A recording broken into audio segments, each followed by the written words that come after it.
Hello and welcome back to Deb's Cosy Kitchen.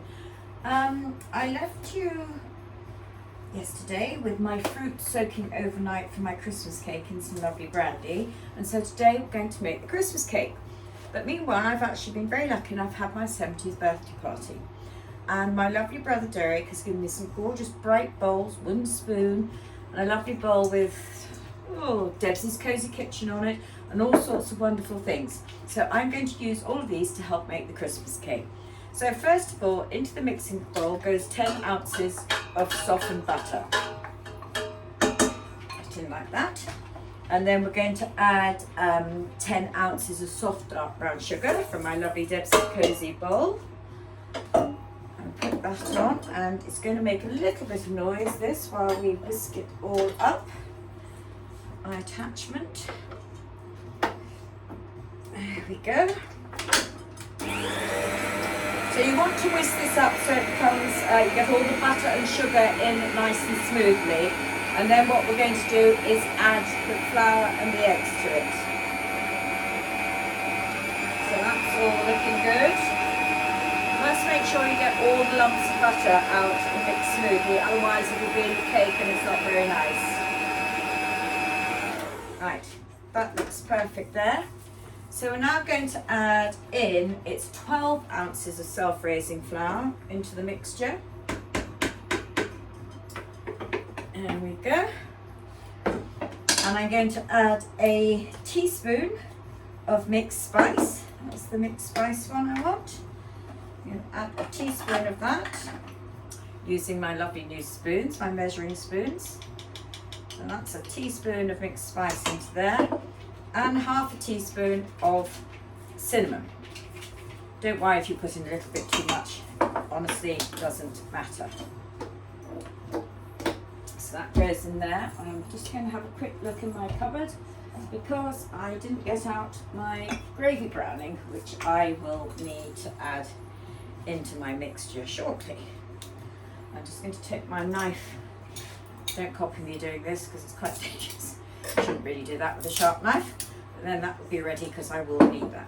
So now we've got the flour in there and the spices, and we're now going to add in 5 large eggs to the mixture. That's 1, 2, 3, 4, and finally number 5. And then we're going to mix that all up. Now a good tip, some of you on your mixers may have a guard that stops it going, the flour going everywhere, but me being me, I lost mine. So what I do, there's a trick my mother did, was you put a tea towel over the top, hold on to it, whisk it up, and that way you don't get flour going everywhere. And then you can take it off when the mixture is enough done. There we go. I'm going to take that off now. My tea towel over there because that's all finished with. And then finally, to go into this mixture when it's all whisked up, is the fruit and some grated zest of 1 lemon. So that is absolutely perfect now. And there we have the mixture. Take my spoon, scrape that all off. Meanwhile, though, I've put my oven on at 150 to get it warm before I put the cake in, to bake it at 150 for about 3 hours. So bake it nice and slowly, and then just check it though.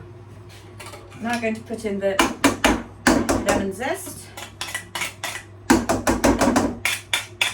which is lovely. There that goes. It's all going in there.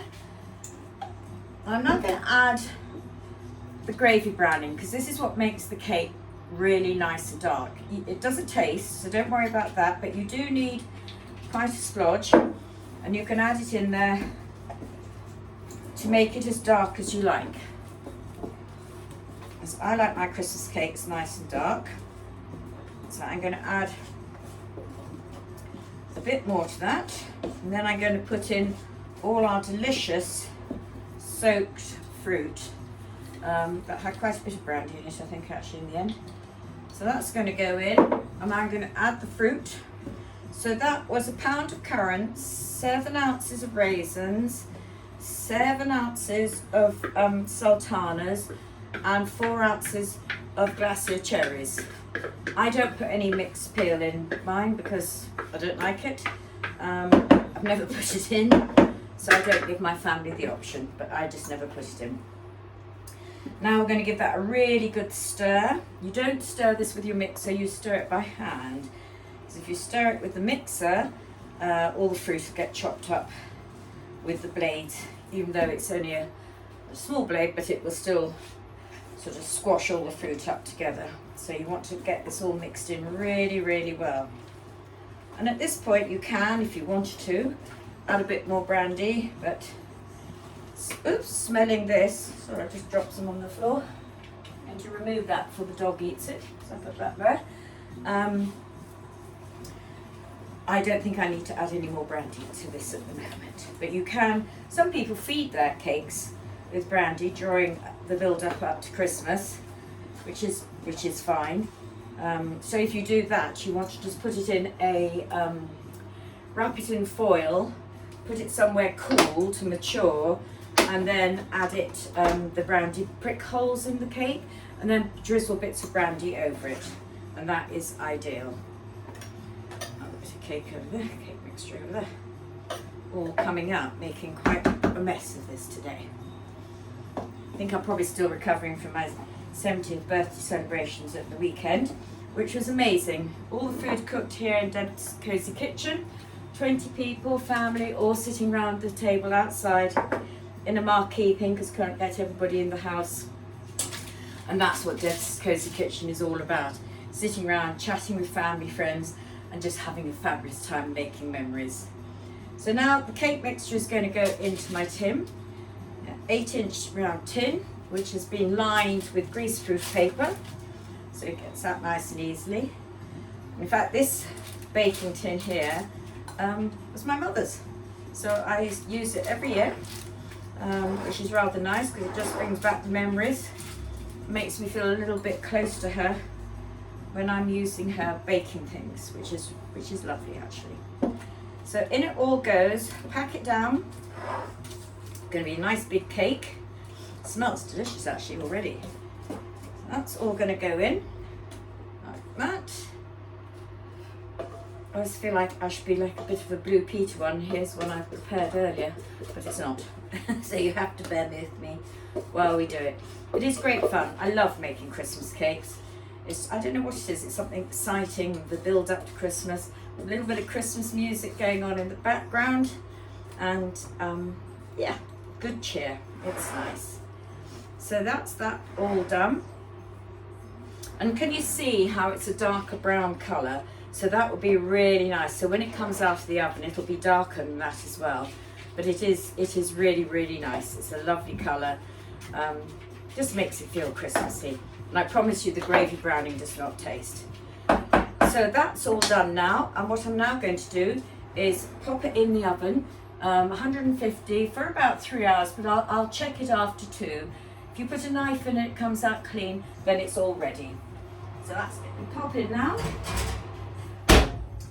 And there we have that. And we'll come back later on when the cake is all cooked and cooled down to take out of the tin. I hope you enjoy making your Christmas cake, and look forward to seeing you very soon. Take care. Lots of love, Debs. Hello. I've taken my cake out of the oven and left it to cool completely on a cooling rack. So I'm now going to take off the greaseproof paper. And oh gosh, it's a bit come off. I'm going to have a quick nibble. As you can see, this cake is really lovely and dark now. It's absolutely beautiful. I'm just going to move my floor there and pop this onto my board. There, look at that, absolutely gorgeous. And what I'm going to do now is very simply wrap it up in foil. Put that there. Move the cake onto it. And there it is going to sit. And I might feed this one actually, you never know. but you don't have to if you don't want to feed it. But some people, that's part of the fun and joy of making the Christmas cake, is actually doing the feeding. So I'm literally just going to cover this in foil paper and leave it there till I decorate it, marzipan and ice it, which I will probably do a few days before Christmas and hand out all my Christmas cakes day before Christmas Eve. So there we have it, number 1 of 6, all ready to be put away on a shelf safely and allowed to mature. I hope you make your Christmas cake like this, and please, it'd be lovely if you could put in the comments about how you've made it, and even send me some pictures, because I'd really love to see them. Good luck, and see you very soon, with lots of love from Debs.